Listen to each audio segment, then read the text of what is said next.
Assalamualaikum dan selamat sejahtera anak-anak murid semua. Berjumpa kembali untuk kita belajar mata pelajaran Bahasa Melayu tahun 4. Tajuknya Bantu Ibu Berjimat.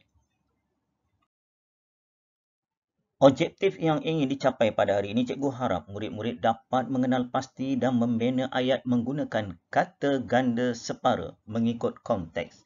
Kemahiran pada hari ini ialah kemahiran tata bahasa. Lihat gambar ini, gambar troli yang dipenuhi dengan barang dan senarai barang yang ingin dibeli ataupun barang yang telah pun dibeli mengikut senarai. Jadi pengguna yang bijak, dia akan merancang terlebih dahulu menyenaraikan apakah barang-barang yang ingin dibeli sebelum pergi ke pasar raya. Jadi apabila tiba di pasar raya, senarai barang tersebut saja yang akan dibeli mengikut keperluan semasa. Mari kita baca bersama-sama. Cikgu harap anak-anak murid telah pun ada buku teks. Tajuk pada hari ini, Bantu Ibu Berjimat.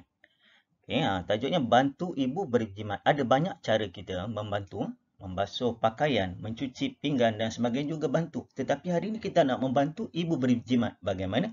Jom kita baca petikan teks. Puan Salma sedang berbual dengan anaknya Alif. Puan Salma menanya-nanyakan anaknya tentang barang keperluan yang ingin dibeli. Puan Salma berhasrat untuk membeli barang keperluan harian. Alif menolong ibunya menulis senarai barang yang ingin dibeli seperti sayur-sayuran, ulam-ulaman dan buah-buahan. Senarai barangan yang ditulis akan memudahkan ibunya membeli tanpa perlu teragak-agak. Puan Salma ke ruang tamu lalu membelik-belik beberapa naskah surat khabar.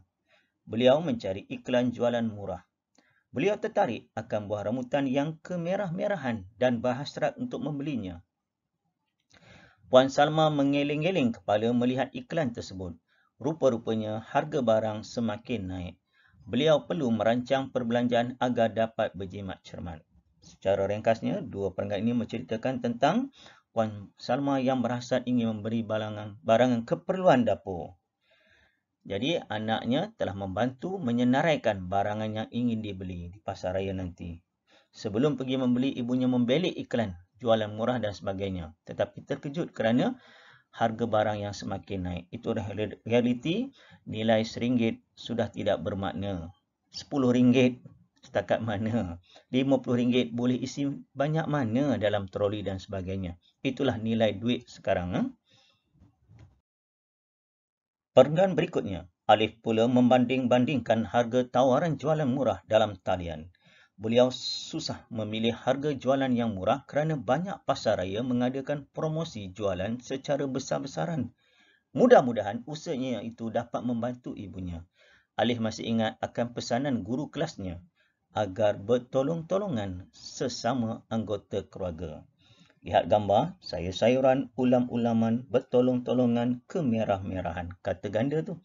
Jadi kalau ikut perenggan yang akhir ini, Alif juga terkejut melihat banyak jualan secara promosi secara besar-besaran. Strategi pasar raya ingin bersaing antara satu sama lain, mereka akan memainkan harga. Jadi kita sebagai pelanggan, sebagai pembeli seharusnya membeli harga yang berpatutan, harga yang lebih murah dan sebagainya.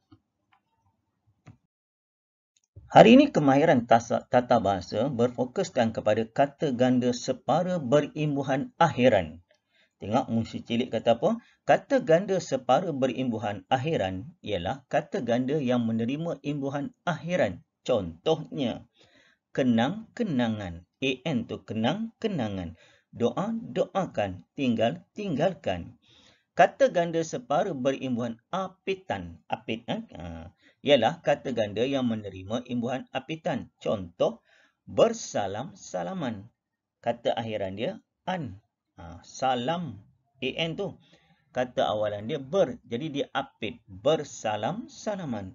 Membisik-bisikkan. Ditinggal-tinggalkan. Jadi kita akan tengok apakah latihan pada hari ini. Ini maklumat tambahan info bahasa. Kata ganda separa ialah kata ganda yang menggandakan sebahagian sahaja kata dasar. Kata dasar terdiri daripada kata tunggal atau kata berimbuhan. Kata ganda separa tunggal contohnya bola. Jadi berbola. Kata ganda separa berimbuhan awalan setinggi-tinggi. Kata ganda separa berimbuan akhiran, sayur-sayuran. Kata ganda separa berimbuan apitan, bersalam-salaman. Jadi jangan keliru, kata ganda separa ni pun ada 4. Tunggal, imbuhan awalan, imbuhan akhiran, imbuhan apitan. Dia ada pecahan dia, jangan keliru pula. Sebagai latihan pada hari ini, berdasarkan teks yang kita telah baca sebentar tadi, cuba senaraikan kata ganda separa yang terdapat di dalamnya. Cuba dahulu, lepas ini kita akan buat perbincangan bersama-sama. Ini adalah jawapan kepada latihan pada hari ini yang berfokuskan kepada kata ganda separa. Yang pertama, menanya-nanyakan. Ini apitan. Sayur-sayuran, akhiran. Ulam-ulaman, akhiran. Buah-buahan, akhiran. Kemerah-merahan, apitan. Membanding-bandingkan, apitan. Besar-besaran, akhiran. Mudah-mudahan, akhiran. Bertolong-tolongan, apitan. Ini adalah kata ganda yang terdapat dalam petikan. Untuk menguji kepahaman kamu, untuk menguji minda kamu supaya lebih faham dan sebagainya, ada lagi satu latihan pada hari ini, iaitu bina ayat menggunakan kata ganda separa. Kamu boleh pilih mana-mana kata ganda separa, sama ada awalan, akhiran ataupun apitan. Contohnya, cikgu ambil dari sini sayur-sayuran. Contoh ayat cikgu. Ibu pergi membeli sayur-sayuran di pasar bersama kakak. Akhiran, sayur-sayuran. Jadi kamu boleh cuba buat nombor 2 sampai nombor 5. Kalau ada masa kelapangan, cuba buat lagi sampai 10. Sampai kamu faham, buat ayat. Kalau boleh, ayat majmuk. Kalau ayat tunggal ni, dia ringkas saja. Ayat tu pendek. Ali ada sebuah buku. Ayat tunggal. Cuba buat ayat majmuk. Ali ada sebuah buku yang dibeli oleh ibunya sempena hari jadinya yang ke-10. Contoh, cuba panjangkan ayat. Kalau boleh ayat yang baik, murid darjah 4 ni dah boleh buat satu ayat tu 8 ke 10 patah perkataan, bagi cikgu dah hebat dah. Jangan buat ayat 3 perkataan atau 4 perkataan. Itu mungkin murid tahap 1. Okey. Nak menguji minda kamu, buat ayat yang terbaik. Dah siap kerja, post pada cikgu. Cikgu, betul tak ayat ini? Cikgu akan bantu kamu, betulkan kamu.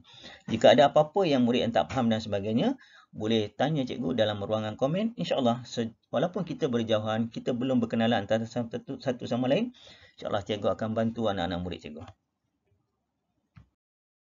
Sebagai kesimpulan dan rumusan serta penutup pada hari ini, iaitu tajuknya bantu ibu berjimat. Sebagai anak, apabila pergi ke pasar raya, pergi ke pasar malam, pergi ke kedai runcit dan sebagainya, waktu membeli belah, kamu boleh membantu ibu sebab orang perempuan ni dia kategorikan sebagai rambang mata. Dia tengok semua cantik je nak. Jadi kalau ibu rambang mata, dah 3 jam ibu tak balik, pujuk ibu dengan cara yang terbaik.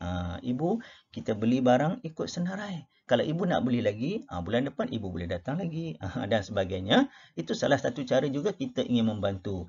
Cara yang paling mudah berdasarkan tadi, petikan teks yang kita baca, sebelum pergi shopping, sebelum pergi membeli belah dan sebagainya, buat senarai apakah barangan yang dibeli. Jadi pada hari ini kamu dah dapat ilmu.